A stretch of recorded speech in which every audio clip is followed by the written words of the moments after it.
Recently I was just browsing all new releases on Steam trying to find something good and accidentally opened the store page of Darkmoon. But it got my attention when I checked the description. I decided to give it a chance with a thought in my mind that I will just refund it before completing 2 hours of gameplay, but I stayed there for over 20 hours. And before you say it's some trash, hold on a minute. First of all, cinematic graphics is not an indicator of a quality game. For single-player games, it's more about story and gameplay features. In Darkmoon, you have both. Literally dozens of survival metrics, extended base building options, and constant time pressure mixed with rogue AI trying to destroy you. That's what it's all about. If you're looking for a base building game with economics, resource and social management, let me briefly tell you why you may give this game a chance as well.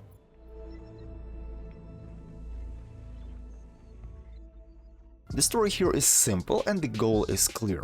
It's not a very distant future, people started to colonize the moon, but some solar eruption happened that fried most of the electronics in space and damaged an AI that now rules the place. So naturally, you want to get out of there and return to Earth. The simplest way is to build a rocket and fly away. Well, at least it may seem so. Although your base starts with the advanced mechaplex, you will need a lot of things put together to let that happen. Find the blueprints, gather survivors, collect resources, protect your base, avoid natural disasters, disable an AI that's preventing anything from leaving the moon, and stay on the dark side of the moon during all of that at the same time. The main problem starts right at the beginning. I started over 3 times before I could get it right. All because the time pressure is very real here. So your first steps should be fast. Don't stay at one location for a long time. Sure, a bit later you can circle the moon, but remember that resources can end, so you will be forced to stop and won't have time for repair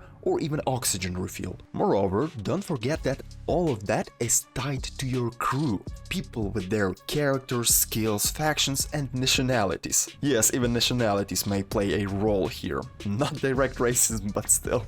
In addition to that, people may get sick or accidents happen. The biggest issue in the void of space without the hope to escape is the mental condition of the crew. Damn, I got so many issues, people arguing with each other, stealing or straight fighting. So not only you should control your robots, time, resources, but also the crew. Just so you understand, you also have options to kick them out or euthanize someone. For that you can craft items, build different facilities, talk with them and several other options. But when you have almost 30 people on board, that's hell of a task, keeping in mind all that's happening around. Oh yes, and be sure that everyone has a place to live in.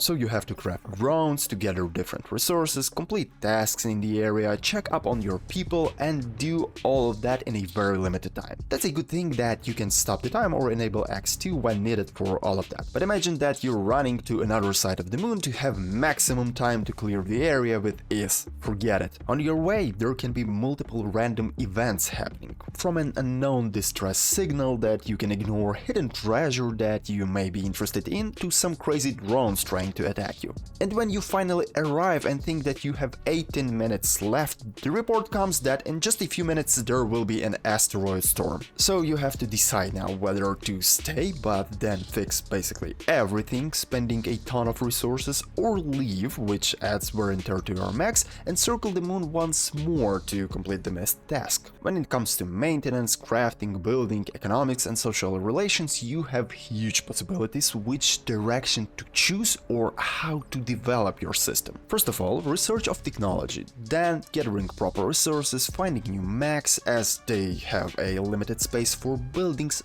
on them, finding new survivors to join, each with unique story and state, building protections, crafting parts, crew member items, basic survival resources and advanced facilities. All of the above is probably the half of the options here.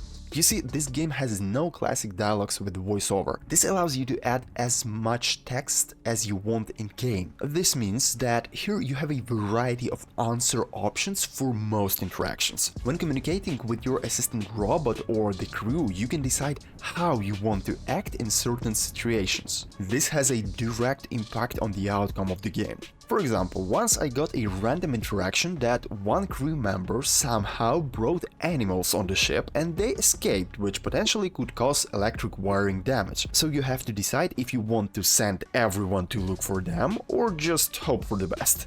Keep in mind that sending people for additional tasks will keep them from fulfilling their main duty for some time. And after you find those animals, you can decide whether to just keep them, throw them away, or build a small zoo to keep the crew morale higher, but spending additional resources. So yeah, the social part of this game is as interesting as the technical state. Speaking of which, I don't have any serious precautions here as it's well made with a minimum amount of bugs, mostly related to movement across complex terrain, nothing too annoying or critical.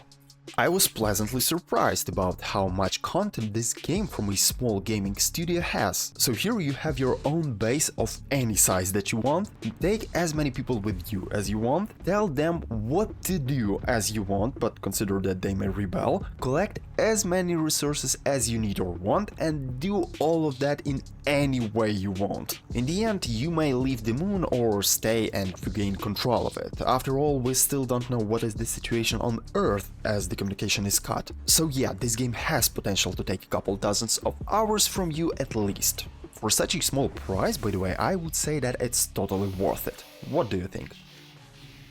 I hope this information will come in handy. If so, please like, subscribe and share the video so others would know about this game as well. Thank you for watching this video and see you in the next one.